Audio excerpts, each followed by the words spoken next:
जबरदस्त। ओह उमर, तुम तो पागल हो गए हो। फाइनली हम इकट्ठे हो ही गए, मगर कितनी मुश्किलात के बाद। कसम से ज़ैनब, शायद यही हमारी किस्मत है। मैं तो अब इस पर यकीन करने लगा हूँ। हाँ? कितना बुरा वक्त था वो। थोड़ा तो था, मगर अब हम मिलकर उस बुरे वक्त को धक्का दे चुके हैं, सब झेल चुके हैं। काश ऐसा ही हो। अब हमें कोई भी जुदा नहीं कर सकता। हमने कीमत चुकाई है, और बहुत ज्यादा।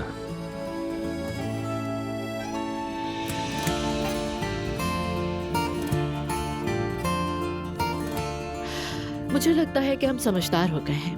हमें एक दूसरे को पहचानना और समझना आ गया है। वैसे एक बात बताऊं मैं तुम्हें ज़ैनब,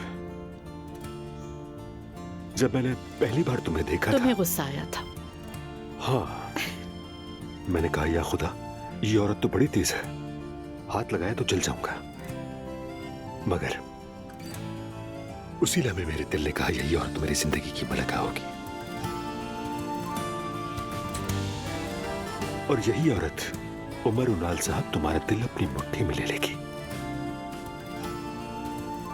तुम्हें अपनी मुट्ठी में नहीं लिया, बल्कि दिल में जगह दी है।